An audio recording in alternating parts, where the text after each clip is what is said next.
ವೀಕ್ಷಕರೆಲ್ಲರಿಗೂ ಸಾಪ್ತಾಹಿಕ ಭವಿಷ್ಯವಾಣಿ ವಿಶೇಷ ಕಾರ್ಯಕ್ರಮಕ್ಕೆ ಸ್ವಾಗತ. ಸ್ನೇಹಿತರೆ, ಜೂನ್ ತಿಂಗಳ 3ನೇ ವಾರದಲ್ಲಿ ಸೂರ್ಯ ಮತ್ತು ಬುಧ ಗ್ರಹಗಳ ಸಂಯೋಗವು ಮಿಥುನ ರಾಶಿಯಲ್ಲಿ ರೂಪುಗೊಳ್ಳುವುದು. ಇದರಿಂದಾಗಿ ಬುಧಾದಿತ್ಯ ರಾಜಯೋಗದ ನಿರ್ಮಾಣವಾಗಲಿದೆ. ಜ್ಯೋತಿಷ್ಯ ಶಾಸ್ತ್ರದಲ್ಲಿ ಬುಧಾದಿತ್ಯ ರಾಜಯೋಗವನ್ನು ಬಹಳ ಪ್ರಭಾವಶಾಲಿಯಾದ ಯೋಗ ಎಂದು ಕರೆಯಲಾಗುತ್ತದೆ. ಈ ಯೋಗವು ಹೆಚ್ಚಿನ ಲಾಭವನ್ನುಂಟು ಮಾಡುವುದರೊಂದಿಗೆ ಕುಟುಂಬ ಜೀವನದಲ್ಲಿ ಸಂತೋಷವನ್ನು ದೊರಕುವಂತೆ ಮಾಡುವುದು. ಜೂನ್ 15 ರಿಂದ ಜೂನ್ 21ರವರೆಗಿನ ಮೇಷರಾಶಿಯವರ ಭವಿಷ್ಯವನ್ನು ತಿಳಿದುಕೊಳ್ಳೋಣ. ಈ ವಾರ ಮೇಷರಾಶಿಯವರ ಫಲಾಫಲಗಳೇನು, ಗ್ರಹಗತಿಗಳು ಹೇಗಿರಲಿವೆ, ಕೌಟುಂಬಿಕ ಸಾಮಾಜಿಕ ಜೀವನ ಹಾಗೂ ವ್ಯಾಪಾರ ವಹಿವಾಟು ಹೇಗೆ ನಡೆಯಲಿದೆ, ಅಲ್ಲದೆ ಯಾವೆಲ್ಲ ಸಮಸ್ಯೆಗಳು ನಿಮ್ಮನ್ನು ಈ ಸಾಪ್ತಾಹಿಕದಲ್ಲಿ ಕಾಡಲಿವೆ, ಅವುಗಳಿಗೆ ಪರಿಹಾರಗಳೇನು ಎಂಬುದನ್ನು ತಿಳಿಯಲು ಈ ವಿಡಿಯೋವನ್ನು ಸಂಪೂರ್ಣವಾಗಿ ವೀಕ್ಷಿಸಿ. ನೀವಿನ್ನೂ ನಮ್ಮ ಚಾನೆಲ್ ಸಬ್ಸ್ಕ್ರೈಬ್ ಮಾಡದೇ ಇದ್ದರೆ ಕೂಡಲೇ ನಮ್ಮ ಚಾನೆಲ್ ಸಬ್ಸ್ಕ್ರೈಬ್ ಮಾಡಿ. ಹೆಚ್ಚಿನ ವಿಡಿಯೋ ಅಪ್ಡೇಟ್ಗಾಗಿ ಪಕ್ಕದ ಬೆಲ್ ಐಕಾನ್ ಬಟನ್ ಕ್ಲಿಕ್ ಮಾಡಿ. ವಂಶ ಪಾರಂಪರ್ಯ ಜ್ಯೋತಿಷ್ಯರು ನಂಬರ್ 1 ವಶೀಕರಣ ಸ್ಪೆಷಲಿಸ್ಟ್. ವೃತ್ತಿ, ಉದ್ಯೋಗ, ಮದುವೆ, ಹಣಕಾಸಿನ ಸಮಸ್ಯೆ, ವ್ಯಾಪಾರ, ಆರೋಗ್ಯ ಸಮಸ್ಯೆಗಳಿಗೆ ಫೋನಿನ ಮೂಲಕ ಪರಿಹಾರ. ಇಂದೇ ಕರೆ ಮಾಡಿ. ಸ್ನೇಹಿತರೆ, ಮೇಷರಾಶಿಗೆ ಸೇರಿದ ಜನರಿಗೆ ಜುಲೈ ತಿಂಗಳ 3ನೇ ವಾರ ವೃತ್ತಿ ಜೀವನಕ್ಕೆ ಸಂಬಂಧಿಸಿದಂತೆ ಬಹಳಷ್ಟು ಉತ್ತಮವಾಗಿರುವುದು. ಈ ವಾರದಲ್ಲಿ ಗ್ರಹಗಳ ರಾಜನಾದ ಸೂರ್ಯ ಮತ್ತು ಗ್ರಹಗಳ ರಾಜಕುಮಾರನಾದ ಬುಧನ ಸಂಯೋಗದಿಂದಾಗಿ ಬುಧಾದಿತ್ಯ ರಾಜಯೋಗದ ನಿರ್ಮಾಣವಾಗಲಿದ್ದು, ಇದು ವೃತ್ತಿ ಜೀವನಕ್ಕೆ ಸಂಬಂಧಿಸಿದಂತೆ ಉತ್ತಮ ಯಶಸ್ಸನ್ನು ಗಳಿಸುವಂತೆ ಮಾಡಲಿದೆ.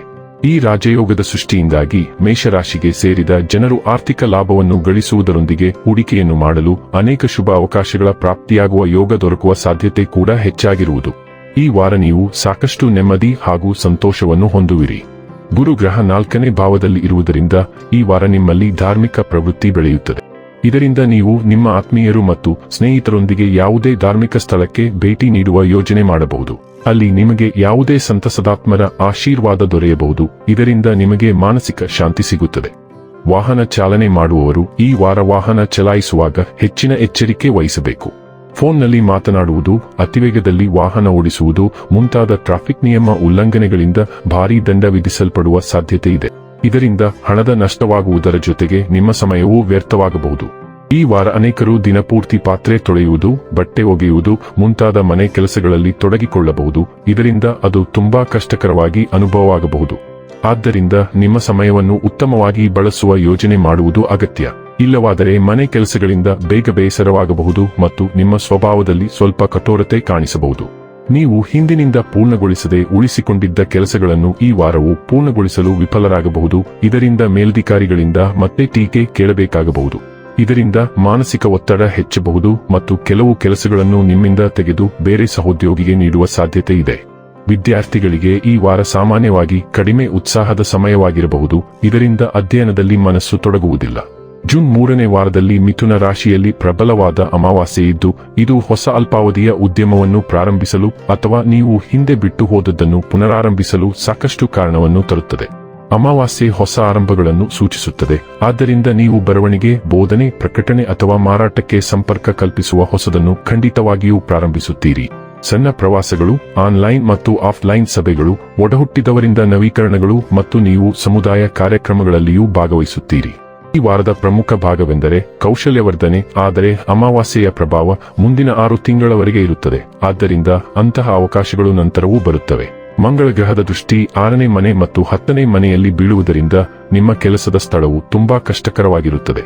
ದಯವಿಟ್ಟು ನಿಮ್ಮ ಪಾತ್ರಕ್ಕೆ ನ್ಯಾಯ ಒದಗಿಸಿ. ನೀವು ಮನೆಯಿಂದ ಕೆಲಸ ಮಾಡುತ್ತಿದ್ದರೆ ಮತ್ತು ಸುತ್ತಲೂ ಅಲೆದಾಡುತ್ತಿದ್ದರೆ ನೀವು ಖಂಡಿತವಾಗಿಯೂ ಸಿಕ್ಕಿಬೀಳುತ್ತೀರಿ ಮತ್ತು ಅದು ಮತ್ತಷ್ಟು ತೊಡಕುಗಳಿಗೆ ಕಾರಣವಾಗಬಹುದು. ಉದ್ಯೋಗಾಕಾಂಕ್ಷಿಗಳಿಗೆ ಉದ್ಯೋಗ ಹುಡುಕಲು ಹತ್ತಿರದ ಅವಕಾಶಗಳು ಇರುತ್ತವೆ ಅಥವಾ ಅವರಿಗೆ ಸಂದರ್ಶನ ಕರೆಗಳು ಬರುತ್ತವೆ. ಮೊಣಕಾಲುಗಳು ಮತ್ತು ಹೊಟ್ಟೆಯ ಕೆಳಭಾಗವು ಸ್ವಲ್ಪ ಸೂಕ್ಷ್ಮವಾಗಿರುತ್ತದೆ. ಆದ್ದರಿಂದ ನೀವು ಈ ಪ್ರದೇಶಗಳ ಬಗ್ಗೆ ಕಾಳಜಿ ವಹಿಸಬೇಕು. ನಿಮ್ಮ ವ್ಯವಸ್ಥಾಪಕರು ಮತ್ತು ಮಾರ್ಗದರ್ಶಕರೊಂದಿಗೆ ಕೆಲವು ವಾದಗಳು ಖಚಿತವಾಗಿ ನಡೆಯಲಿವೆ. ಶುಕ್ರನು ಸಿಂಹ ರಾಶಿಯ ಅಗ್ನಿ ರಾಶಿಯ ಮೂಲಕ ಚಲಿಸುತ್ತಿರುವುದರಿಂದ ನಿಮ್ಮ ಸೃಜನಶೀಲತೆಯನ್ನು ಎಲ್ಲರೂ ಗಮನಿಸುತ್ತಾರೆ. ಆದ್ದರಿಂದ ನೀವು ಹೆಚ್ಚಿನ ಮನ್ನಣೆಯನ್ನು ಪಡೆಯುತ್ತೀರಿ. ನಿಮ್ಮ ಕೆಲವು ಸೃಜನಶೀಲ ಯೋಜನೆಗಳು ಪ್ರಾರಂಭವಾಗುತ್ತವೆ ಮತ್ತು ಖಂಡಿತವಾಗಿಯೂ ಜನರು ನಿಮ್ಮನ್ನು ಮೆಚ್ಚುತ್ತಾರೆ. ನೀವು ಇದೇ ತರಂಗಾಂತರದ ಹೊಸ ಜನರನ್ನು ಭೇಟಿಯಾಗುತ್ತೀರಿ ಮತ್ತು ನಿಮಗೆ ದೀರ್ಘಾವಧಿಯ ವಿಚಾರಗಳು ಸಹ ಸಿಗುತ್ತವೆ. ಮಕ್ಕಳು ಮತ್ತು ಯುವಕರು ಈ ಸಂಚಾರದ ಭಾಗವಾಗುತ್ತಾರೆ ಮತ್ತು ನೀವು ಅವರೊಂದಿಗೆ ಹೆಚ್ಚು ಸಮಯ ಕಳೆಯುತ್ತೀರಿ. ಒಂಟಿ ಮೇಷ, ಸೂರ್ಯ, ಚಂದ್ರ ಮತ್ತು ಉದಯೋನ್ಮುಖ ಸ್ಥಳೀಯರು ವಿಶೇಷ ವ್ಯಕ್ತಿಯನ್ನು ಹುಡುಕಲು ಹತ್ತಿರದ ಅವಕಾಶಗಳನ್ನು ಪಡೆಯುತ್ತಾರೆ. ಆದರೆ ಅದು ದೀರ್ಘಾವಧಿಯ ಸಂಬಂಧವನ್ನು ಖಾತರಿಪಡಿಸುವುದಿಲ್ಲ. ಇನ್ನು ಕೊನೆಯದಾಗಿ ಮಾಡಿಕೊಳ್ಳಬೇಕಾದ ಉಪಾಯಗಳ ಕುರಿತು ನೋಡುವುದಾದರೆ ಸೂರ್ಯದೇವನ ಮಂತ್ರವನ್ನು ಪ್ರತಿನಿತ್ಯ ತಪ್ಪದೇ ಜಪಿಸಿರಿ. ವೀಕ್ಷಕರೇ, ಇದಾಗಿತ್ತು ಮೇಷರಾಶಿಯ ಜಾತಕದವರ ಜೂನ್ 15ರಿಂದ ಜೂನ್ 21ರವರೆಗಿನ ಫಲದ ಮಾಹಿತಿ ಇಷ್ಟವಾದರೆ ವಿಡಿಯೋವನ್ನು ಲೈಕ್ ಮತ್ತು ಶೇರ್ ಮಾಡಿ. ಹಾಗೆ ಚಾನೆಲ್ ಸಬ್ಸ್ಕ್ರೈಬ್ ಮಾಡುವುದರ ಜೊತೆಗೆ ನಿರಂತರ ವಿಡಿಯೋ ಅಪ್ಡೇಟ್ಸ್ಗಳಿಗಾಗಿ ಪಕ್ಕದ ಬೆಲ್ ಐಕಾನ್ ಕ್ಲಿಕ್ ಮಾಡಿ.